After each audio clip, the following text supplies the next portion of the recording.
Saludos. Hoy vamos a estar hablando de los bacilos gram positivos que tienen la particularidad de producir esporas y además de esto, ellos se caracterizan porque es un grupo que son altamente resistentes al calor y a ciertas sustancias químicas, así que lo hace un grupo bien particular. Tenemos los siguientes objetivos. Principalmente vamos a hablar de los bacilos, ¿verdad? Gram positivos y los dos géneros que vamos a estar discutiendo son el género de Bacillus y el género de Clostridium. Es importante que tengan clara la diferencia entre ambos géneros y las especies que se incluyen dentro de este grupo. Como siempre, también es importante los factores de virulencia, las técnicas de laboratorio, y quiero añadir un quinto objetivo, y es que tienen que tener claro también los mecanismos de acción y el tipo de toxina que estos microorganismos producen. Aquí tenemos la continuación del algoritmo, donde ustedes pueden ver que principalmente, aquí están los dos géneros, que se caracterizan por las condiciones y los requisitos atmosféricos. Específicamente, nosotros sabemos, que le hemos mencionado previamente, que el género de Bacillus es un microorganismo aeróbico, a diferencia del género de Clostridium, que es un microorganismo anaeróbico. Y esa es una de las grandes diferencias, a pesar de que ambos producen esporas, esa es una de las grandes diferencias.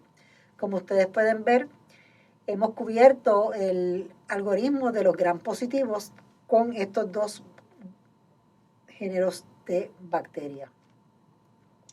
La primera especie que vamos a estar discutiendo es lo que conocemos como Bacillus anthracis, una especie muy interesante y bien importante, ya les voy a decir la razón. Bacillus anthracis se caracteriza porque produce esporas gram positivos, y si ustedes observan, fíjense esto que están viendo aquí, observando según les indica el cursor, estos cuerpos refráctiles transparentes, aquí están dentro, ¿verdad? Son endosporas. Estas son las esporas que les da la alta resistencia. Cuando se hace una tinción de gram, ya lo habíamos mencionado anteriormente, esos cuerpos refráctiles, como necesitan altas temperaturas, pues no van a absorber el tinte específicamente. Ellos se consideran microorganismos facultativos, fíjense que pueden crecer tanto en forma aeróbica como anaeróbica, y es bien importante que tengamos claro que este Bacillus anthracis produce 3 tipos de toxina, y vamos a hablar de ella específicamente más adelante. Quiero indicarles que si existe alguna cepa de Bacillus anthracis que no produzca, que no tenga alguna de estas toxinas, se consideran cepas avirulentas o cepas no patógenas. Vamos a estar discutiendo entonces en detalle las 3 toxinas, que tiene antígeno protectivo, el factor edema y el factor letal. Otro de los factores de virulencia es la cápsula, pero si ustedes miran, le puse en letras oscuras y debería estar en rojo, por favor, pueden marcar cuando ustedes gusten.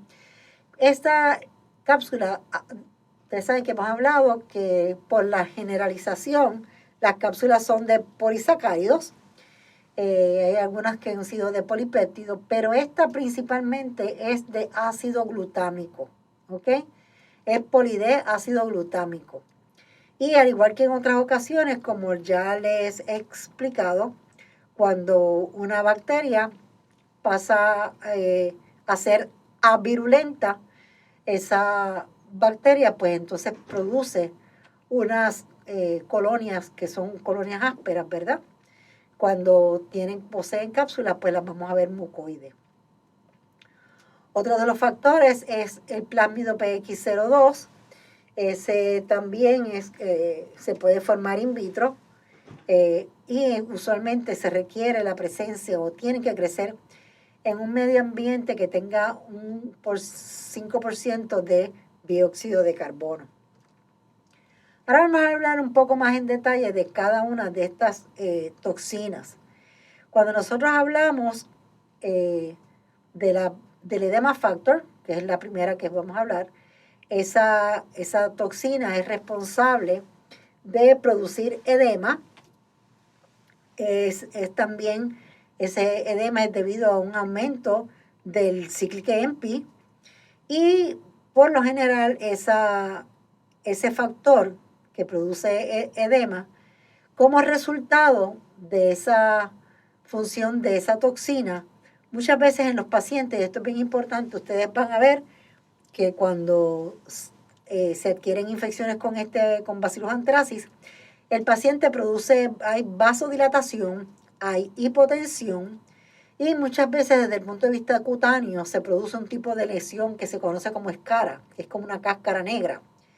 Eso lo vamos a ver más adelante, pero lo importante es que eso es lo que usualmente sucede. Viene la bacteria, se une a la superficie de la célula, la superficie de la célula, y entonces le permite la entrada al factor letal. Ese factor letal va entonces a aumentar el cyclic AMP, se produce vasodilatación e hipotensión en su paciente. Bien interesante, muy bueno. Eso cuando veamos este tipo de condiciones, pues las vamos a tener más claro. También entonces tenemos el factor protectivo, que es el que se enlaza en la toxina del anthrax. Y por último, el factor letal, que ese es el factor más importante y esencial, porque ese es el que tiene el efecto de la toxina del anthrax. Y muchas veces lo que resulta es que hay una apoptosis del macrófago desde el punto de vista inmunológico. Así que fíjense que tenemos, vuelvo y repito, las 3 toxinas, la de edema que produce inflamación, acumulación de líquido. Todos sabemos que edema produce inflamación, es una respuesta donde hay inflamación y acumulación de líquido.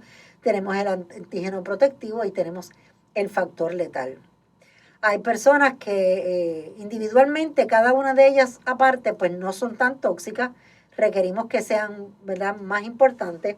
Y para que ustedes vean, como siempre les he mencionado, que es importante la integración de la bacteriología con la inmunología, ya que este factor letal es responsable de estimular a los macrófagos para que liberen el tumor necrosis factor alfa, la interleuquina 1 beta y otras citoquinas que son proinflamatorias.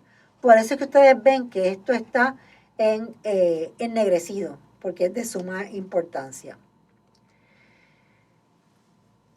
Esta bacteria, no sé si recordarán, en el 2001, muchas veces le pueden preguntar a sus papás, familiares, etc. Hubo un caso de bioterrorismo en el 2001 por unas cartas que fueron enviadas por correos. Este agente es un agente potencial que puede ser también utilizado como arma biológica o bioterrorismo. Usted puede contaminar alimentos con este tipo de bacteria o puede contaminar agua. Lo interesante de esto es que se requiere de bien poca cantidad de este agente etiológico para que ocurra una infección y se pueda esparcir a muchas personas. O sea, que por eso es que es un arma que se utiliza de bioterrorismo, porque con poco usted puede afectar a una gran población. Hay varios métodos, ¿verdad?, de portal de entrada, pero el más común y el que se utilizó en el ataque que hubo de bioterrorismo en el 2001 fue a través de inhalación por las vías respiratorias, aunque también puede ser por inoculación o por ingestión. Así que esto es uno de los microorganismos que usualmente les preguntan, y más bien es por esta razón, para que estén conscientes de este agente etiológico cuál es el potencial que tiene. Esto simple y sencillamente para que ustedes vean, esto no es que vengan en el examen, para que ustedes vean que hay dos tipos, puede haber uno de pulmonar y otro de tipo cutáneo, y a esto es lo que me estaba refiriendo de las escaras, esta lesión aquí, que son unas cáscaras, fíjense en que hay inflamación también en el tejido, hay edema, así que simple y sencillamente para que ustedes vean unos ejemplos de lo que puede producir este tipo de condiciones. El Bacillus anthracis puede teñirse. Ustedes saben que por lo general nosotros hablamos que son microorganismos gram positivos, pero para las esporas, jóvenes, para las esporas, el tinte que se utiliza es lo que se conoce como el verde de malaquita. Verde de malaquita es lo que se conoce para teñir las esporas. Ya todos conocemos que se utiliza la tinta china para observar la cápsula. También podemos observar la cápsula a través de inmunofluorescencia directa, Direct Fluorescent Antibody, es lo que quiere decir DFA. Y puede crecer en agar sangre. Fíjense que tienen unas colonias que son bien diferentes, parecen cristales, como si se hubieran, ¿verdad?, con vidrio alrededor, una apariencia de vidrio alrededor. Y fíjense que no es ni hemolítica ni es no mótil. Esto es para que ustedes vean cómo es que se observan este tipo de microorganismos de Bacillus anthracis en una prueba en una tinción de azul de metileno específicamente. Así que jóvenes, Bacillus anthracis, importante porque produce unas toxinas, es un agente potencial que se puede usar para bioterrorismo o un arma biológica, y tienen que saber las funciones de las toxinas. La segunda especie que vamos a estar discutiendo es el Bacillus cereus. Ese plato que está ahí no es porque, ¿verdad?, tiene un sentido, y es que es para que tengan una idea, tienen que saberlo, pero para que tengan una idea, cuando nosotros hablamos de que nos estamos infectando o tenemos alguna condición gastrointestinal, luego de que usted ha ido a un restaurante chino y come comida china, y esa comida china no ha sido correctamente calentada, pues usted está teniendo un efecto gastrointestinal por esta especie de bacillus, principalmente. Por esa razón es el dibujo. Desde el punto de vista fisiológico y de estructura, es un agente oportunista que, como bien les expliqué, produce intoxicaciones porque son a través de las toxinas, y es un microorganismo que es beta hemolítico y es anaeróbico facultativo. Y aquí ustedes pueden ver los cuerpos refráctiles, que es lo que hablamos de las esporas. El Bacillus cereus epidemiológicamente pueden crecer en el suelo y puede también obviamente estar contaminado con alimentos. Es un contaminante bastante común de alimentos. Y la enfermedad, así que donde lo vamos a estar discutiendo, es en el sistema gastrointestinal, porque produce lo que le llamamos intoxicación de alimentos por un microorganismo. Y esto es maravilloso, esto está bien bello, bien bello. Fíjense en que no tienen que saberse las dosis, no tienen que saberse específicamente qué tipo de alimento, etc.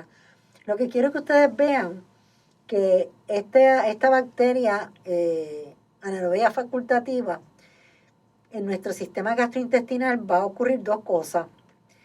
Puede producir, luego de usted consumir alimentos, puede producir un efecto emético, que es cuando usted habla y existe la forma emética, que una vez que de 1 a 6 horas que usted ha ingerido el arroz chino, o como cualquiera de los otros alimentos que ustedes pueden ver ahí, cierta carne, ciertos vegetales, pues se produce un vómito abrupto, eso es lo que quiere decir emético, un vómito abrupto, y pues tiende a afectar bastante a la persona, al paciente.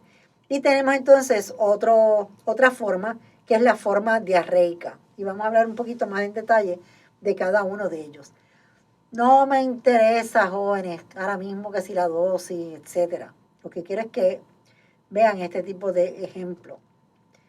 Aquí están, con factores de virulencia, sí tienen que saber el tipo de enterotoxinas que producen.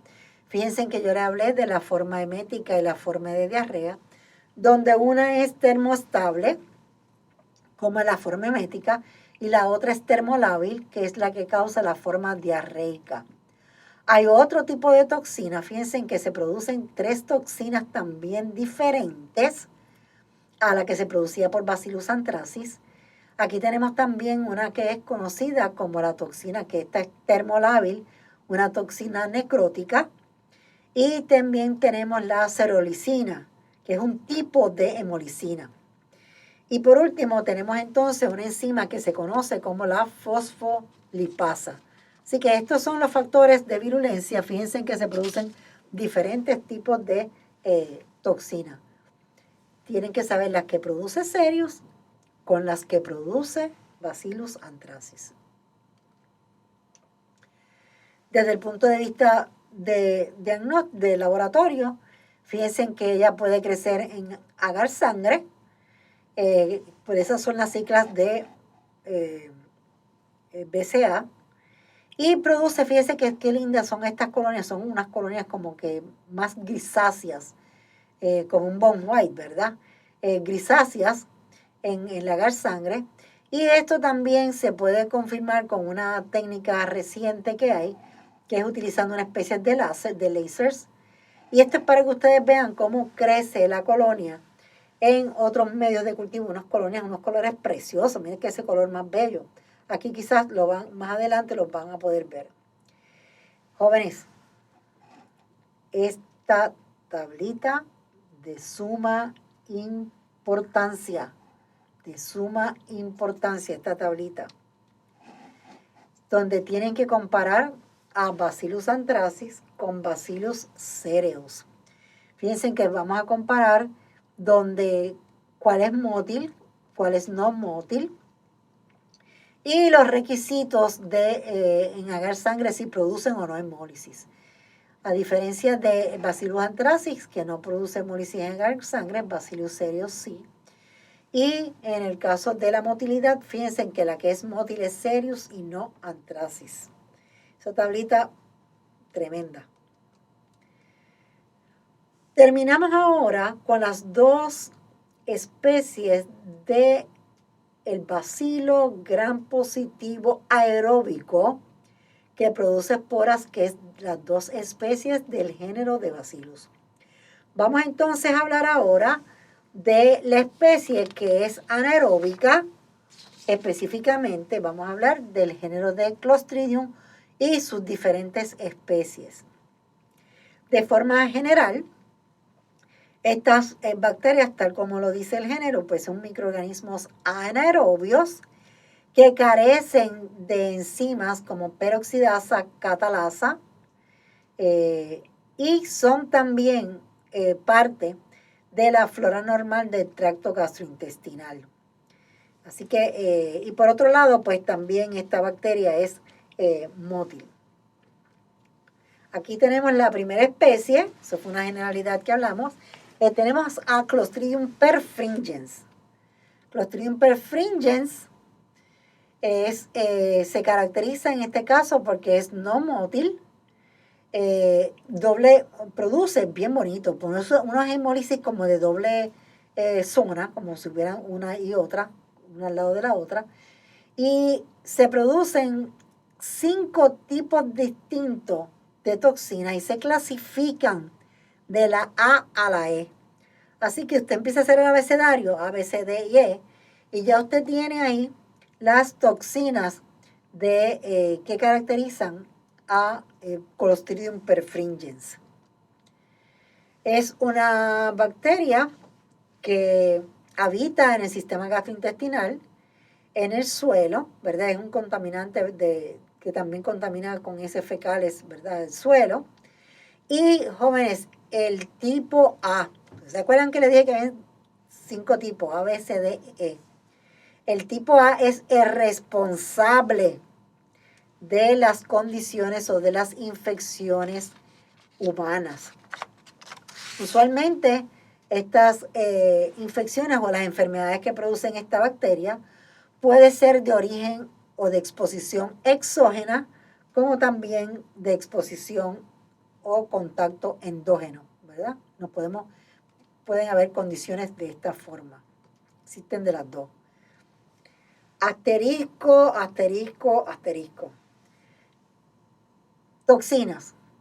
Tenemos la alfa-toxina, que es la responsable de lisar los eritrocitos, las plaquetas, los leucocitos y las células endoteliales. Tenemos la beta-toxina, o sea que alfa, beta, gamma y ato. Esas son las 4 toxinas que produce el Clostridium perfringens.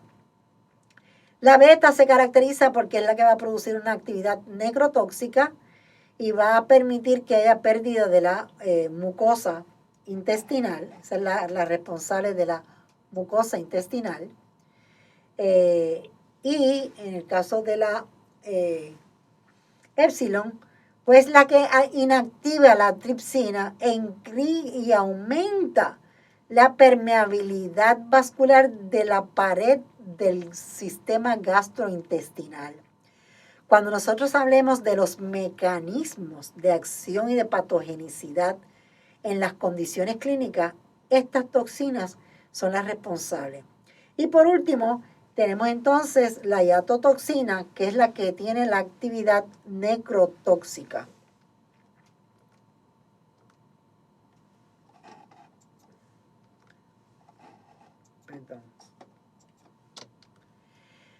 Enterotoxinas, ella produce unas enterotoxinas y hay también unos superantígenos. Jóvenes, recuerden que al igual que Clostridium, ¿quién más producía superantígenos? Teníamos el género de Staphylococcus aureus y de Streptococcus pyogenes, que también eran responsables de producir superantígenos que afectaban la membrana celular y daba lugar entonces a pérdida de fluido y de proteínas intracelulares. Así que recuerden quién también producía esa enterotoxina. Producen otro tipo de enzimas también, como lo es el caso de la proteasa, la DNasa. Lo más importante, jóvenes, que entiendan, no solamente que tienen las enzimas, las toxinas, sino que entiendan cuál es la función de cada una de estas toxinas y las enzimas. ¿Qué es lo que está haciendo? Porque usted como médico lo que tiene que entender es el mecanismo. ¿Qué es lo que me va a estar produciendo necrosis en el tejido? ¿Qué es lo que me está produciendo el edema? Entonces puedes sospechar el microorganismo, puedes ver cómo combatir esa condición específicamente, o ese signo y ese síntoma. También va a producir hialuronidasa y colagenasas. Esas son 4 enzimas hidrolíticas que va a estar produciendo el Clostridium.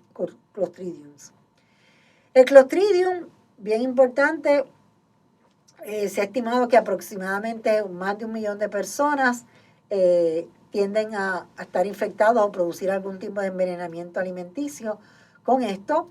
Tienen la característica, jóvenes, no tienen que saber cómo se trata. No tienen que saberlo. Pero fíjense, para una generalidad, dice que no se recomienda antibióticos.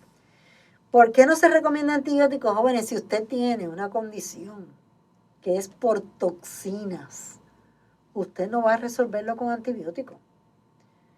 Pero eso no viene, o sea, esto no viene en el examen ahora. Lo que quiero que entiendan es que él es altamente resistente a altas temperaturas, que produce toxina y el tipo de toxina. Eso para que ustedes vean, ¿verdad? Como fíjense, en el tejido necrótico, por eso es que es importante que ustedes entiendan qué bacteria produce necroticina, qué tipo de enzima, por qué me está sucediendo eso en el tejido. Eso es lo bello de todo esto, es entender el por qué se está ocurriendo esto a nivel de vascularidad en la piel. aquí tienen, ¿verdad?, un pequeño resumen de Clostridium perfringens. No requiere de oxígeno, principalmente. Se puede hacer, recuérdense que nosotros, el examen de la prueba de test que nosotros utilizamos. Y bien interesantemente, a esto es lo que yo me refiero, jóvenes, con la doble zona de hemólisis. Parece que hay un sol y alrededor del sol hay como otra capa más, es una doble capa de hemólisis. Y por otro lado también, y para que vean qué interesante, este agente es el responsable, si ustedes han escuchado mencionar, de la gangrena gaseosa. Gangrena gaseosa es causada por Clostridium perfringens. No me interesa que sepan la condición, jóvenes. ¿Ok? Básicamente podemos hacer una tinción de Gram donde vemos el bacilo Gram positivo. Se pueden también detectar enterotoxinas en el laboratorio de diferentes muestras y también podemos crecerlo anaeróbicamente. Jóvenes, usted como médico es responsable. Si usted sospecha que su paciente tiene una infección por un microorganismo anaerobio, como en el caso de Clostridium, usted es el responsable de indicar que usted sospecha de ese microorganismo para que entonces en el laboratorio le provean de las condiciones anaeróbicas para que entonces pueda crecer, se pueda hacer el diagnóstico y entonces procedan a hacer el tratamiento de forma más efectiva.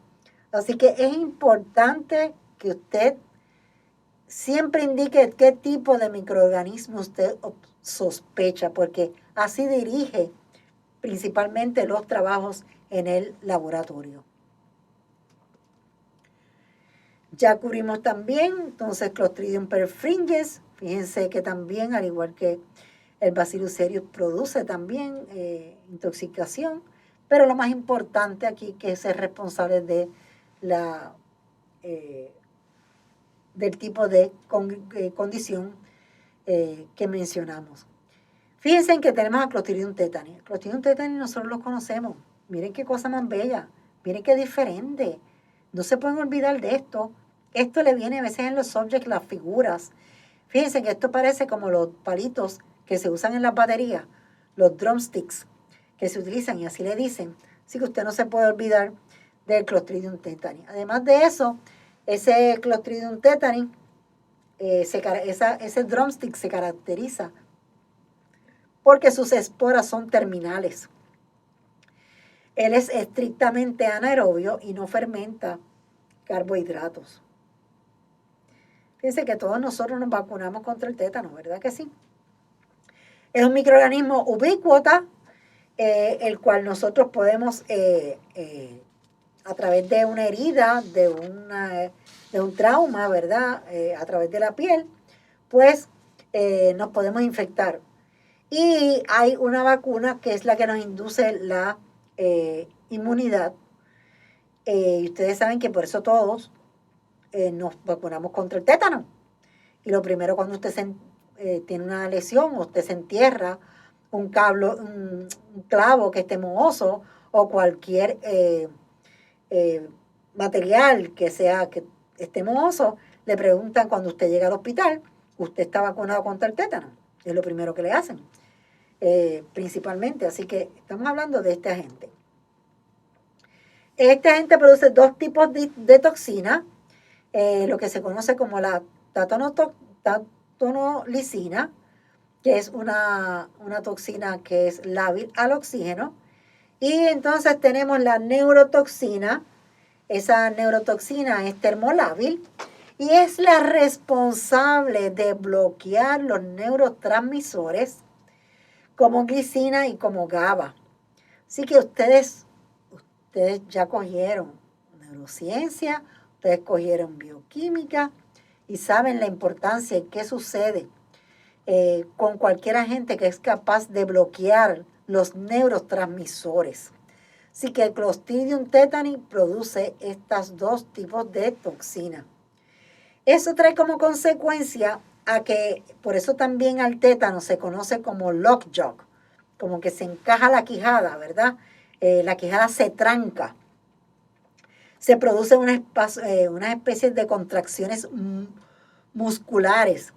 Y cuando se tranca la quijada es bien difícil tragar, el paciente tiene dificultad al tragar y también tiene ese tipo de contracciones musculares. Y aquí lo pueden ver. No es que para el examen tienen que saber que produce contracciones musculares, que es un caso clínico. No, no, no, no. Lo que quiero es que vean el ejemplo y puedan diferenciar entre Clostridium tetani, perfringen que produce la gangrena gaseosa y así sucesivamente.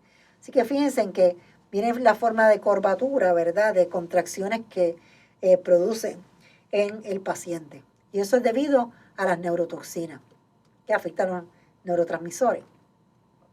Aquí tienen el mecanismo y la ruta de acción de esta toxina que tiende, fíjense en cómo aquí va a estar afectando a la toxina, va a estar entrando a la toxina principalmente, y esta toxina entra a través, se pega a través del receptor, se internaliza en el tono, en el área neuromuscular, y luego de eso comienza entonces la toxina a estar afectando hasta que entra a la neurona por vía de endocitosis, y aquí es donde se producen entonces los efectos de la contracción. Principalmente un mecanismo bien, bien interesante. Para el diagnóstico, pues principalmente tenemos varias, ¿verdad?, formas de hacerlo, ya sea microscópicamente, o también tenemos otros medios de cultivo especiales para poderlo crecer. Jóvenes, importante, importante. Yo les mencioné esto como características generales al principio. Todo microorganismo anaerobio va a producir un olor fétido, un olor bien fuerte, un olor fétido, todo microorganismo anaeróbico. Tiende a crecer con agar sangre que tenga polimixina B, y tiene, ustedes saben que dijimos que era mótil, y hablamos de que el efecto de swarming, cuando crecían en los medios de cultivo, era característico de los microorganismos que son mótiles. Hay otros tipos de pruebas que se pueden utilizar para detectar la toxina de esta bacteria. Aquí tienen un resumen del Clostridium tetani. Ese resumen está buenísimo, está completísimo, ¿verdad? Aquí teníamos lo que les dije que era anaerobio. Les dije, aquí están los clavos que les dije que muchas veces nos afectaban. Aquí está el mecanismo de la toxina del tétano, ¿verdad? Tenemos el citoplasma de la célula muscular, tenemos los receptores y tenemos unas vesículas, y aquí entonces está la liberación de la acetilcolina, y aquí la glicina y la GABA. Lo que va a estar haciendo esa toxina es que va a prevenir que esa glicina y esa GABA se puedan liberar, lo que previene que el músculo se pueda relajar, y por eso es la rigidez muscular que ocurre. Aquí para que recuerden que están los palitos, ¿verdad?, en forma de raqueta, o los drumsticks. Prácticamente ese resumen, ese slide lo resume todo.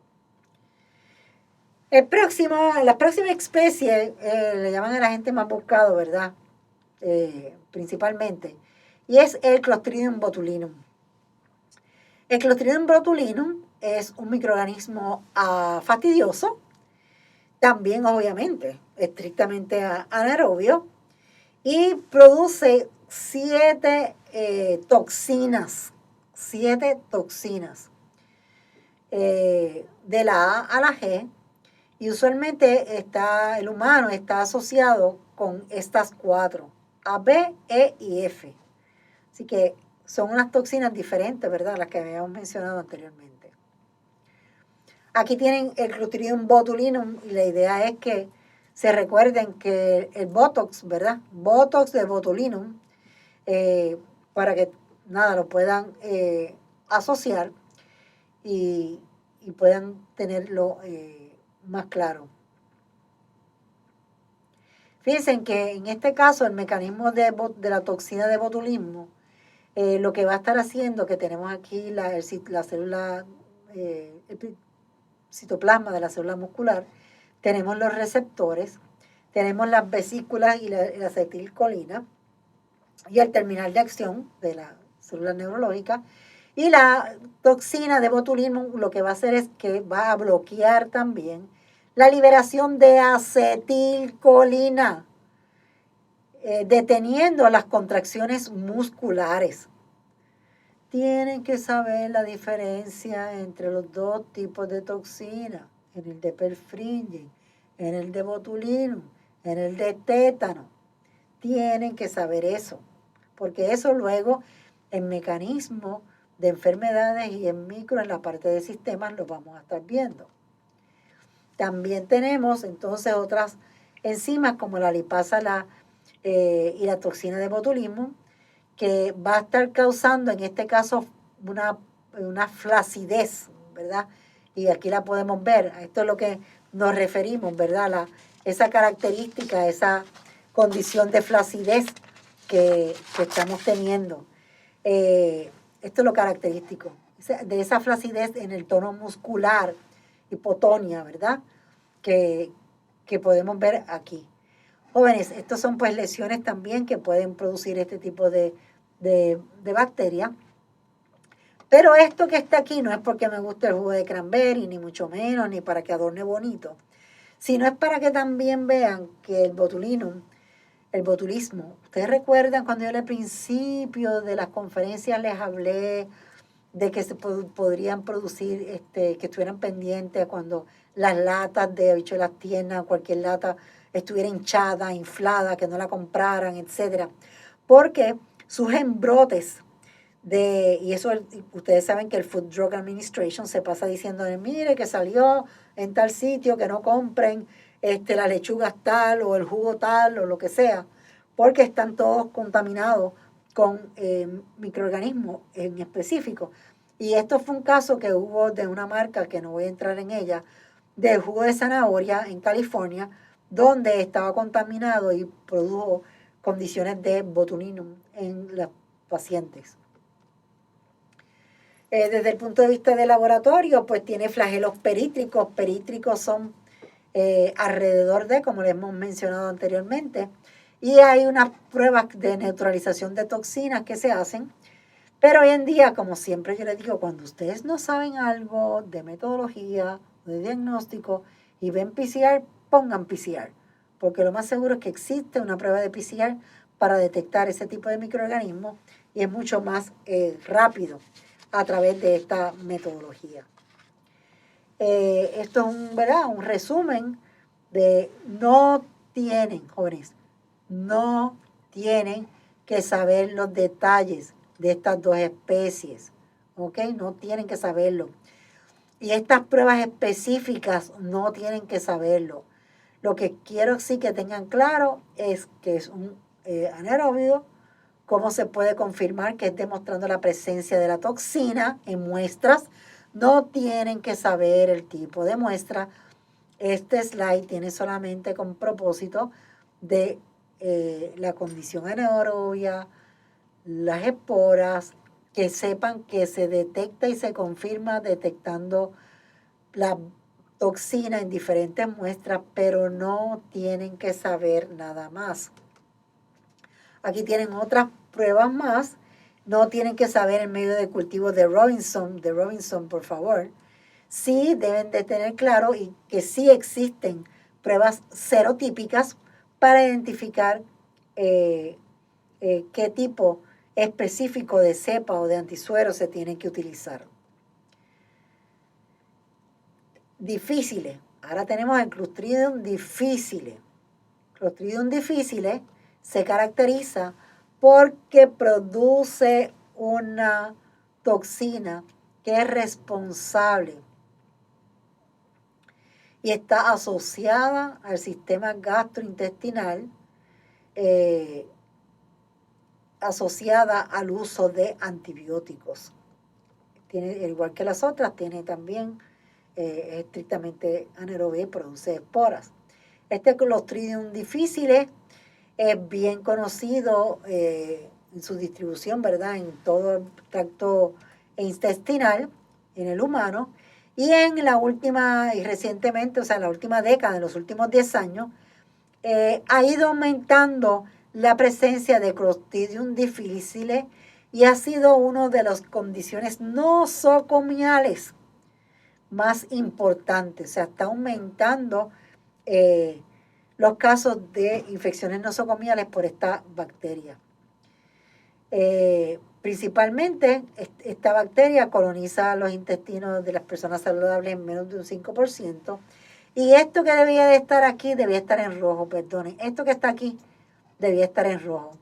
O sea, cuando todos nosotros nos exponemos al uso del antibiótico, eso es lo que está permitiendo, jóvenes, al ser un microorganismo que ubícuota, que está en nuestro sistema gastrointestinal, cuando nosotros mal utilizamos los antibióticos, hay un sobrecrecimiento de el Clostridium difficile que trae como consecuencia infecciones endógenas, a pesar de que también pueden haber infecciones exógenas.